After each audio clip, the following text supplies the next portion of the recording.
Hi friends, இன்றைக்கி நம்ம என்ன பார்க்க போகிறோன்னா எக் மூங் தால் ரெசிபி எப்படி செய்யலான்னு தான் பார்க்க போகிறோம். இது சூப்பராக இருக்கும். சப்பாத்திக்கு தோசைக்கெல்லாம் வந்து சைட் டிஷ்ஷாக இதை சாப்பிட்லாம்.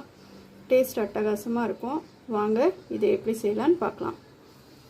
அதுக்கு நான் ஒரு மீடியம் சைஸ் ஒரு 3 வெங்காயம் வந்து நல்லா பொடியாக நறுக்கி வச்சுருக்கேன். பாருங்கள், 1 கப் அளவுக்கு வந்து நான் பாசிப்பருப்பு எடுத்து வச்சுருக்கேன். அப்புறம் ரெண்டு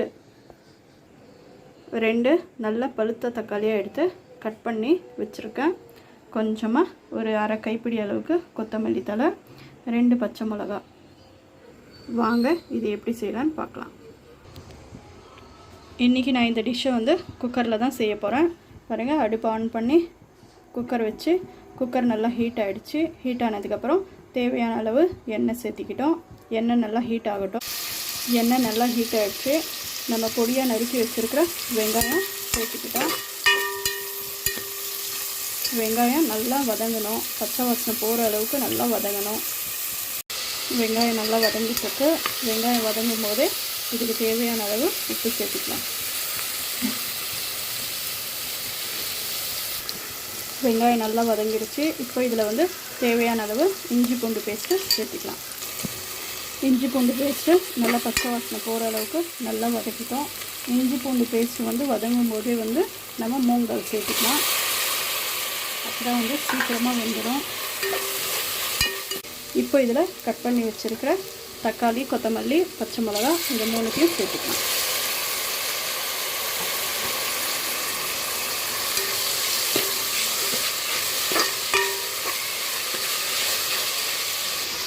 இப்போ இதுக்கு தேவையான அளவு மசாலா சேர்த்துக்கலாம். இங்கேனா ஒரு டீஸ்பூன் அளவுக்கு மிளகாய் தூள் சேர்க்குறேன். கொஞ்சமாக ஒரு 1/4 டீஸ்பூன் அளவுக்கு மஞ்சள் தூள் சேர்த்துக்கலாம். அப்புறம் கொஞ்சமாக ஒரு அரை டீஸ்பூன் அளவுக்கு தனியா தூள் சேர்த்துக்கலாம்.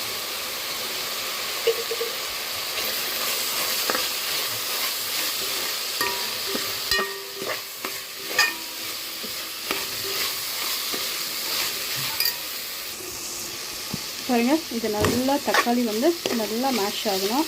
அப்போ தான் வந்து டேஸ்ட்டு வந்து சூப்பராக இருக்கும். அது வரைக்கும் நம்ம ஒரு மீடியம் சைஸு 2 உருளைக்கிழங்கை வந்து நல்லா பொடியாக கட் பண்ணி வச்சுருக்கேன். அதையும் இதில் வந்து இப்போது சேர்த்துக்கலாம். கட் பண்ணி வச்சுருக்கிற உருளைக்கிழங்கும் சேர்த்துக்கிட்டோம்.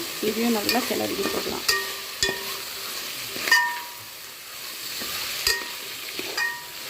இப்போ இதுக்கு வேகிறதுக்கு இது தேவையான அளவு நம்ம தண்ணி சேர்த்துக்கலாம். உப்பு சரியாக இருக்கான்னு செக் பண்ணி பார்த்துக்கோங்க. உங்களுக்கு எவ்வளோ தண்ணி வேணுமோ அவ்வளோ சேர்த்துக்கோங்க. தேவையான அளவு தண்ணியும் சேர்த்துக்கிட்டோம். இதை நல்லா கிளறி விட்டுட்டு இப்போ இதில் வந்து நமக்கு எவ்வளோ தேவையோ அவ்வளோ முட்டை உடச்சி ஊற்றிக்கலாம். நான் இங்கே 5 முட்டையை வந்து முட்டை உடச்சி ஊற்றுனதுக்கப்புறம் வந்து கிளறி விடாதீங்க. கிளறி விட்டிங்கன்னா வந்து ஒரு மாதிரியான ஸ்மெல் வந்துடும். இப்படியே வந்து குக்கர் மூடி வச்சு ஒரு 4-5 விசில் வர வரைக்கும் மூடி வச்சிடலாம். நம்மளோட எக் மூங் தால் எவ்வளோ சூப்பராக ரெடியாக இருக்குது அப்படின்னு சொல்லிட்டு பார்க்கலாம். பாருங்கள், நம்மளோட எக் மூங் தால் ரெசிபி எவ்வளோ சூப்பராக ரெடியாக இருக்குது அப்படின்னு சொல்லிட்டு. முட்டை பாருங்கள் அப்படியே தனியாக இருக்குது. நீங்களும் இதை வீட்டில் கண்டிப்பாக ட்ரை பண்ணி பாருங்கள். ட்ரை பண்ணி பார்த்துட்டு டேஸ்ட் எப்படி இருந்தது அப்படின்னு சொல்லிட்டு கமெண்ட் பண்ணுங்கள். மறக்காமல் லைக் அண்ட் சப்ஸ்கிரைப் பண்ணுங்கள். தேங்க்யூ.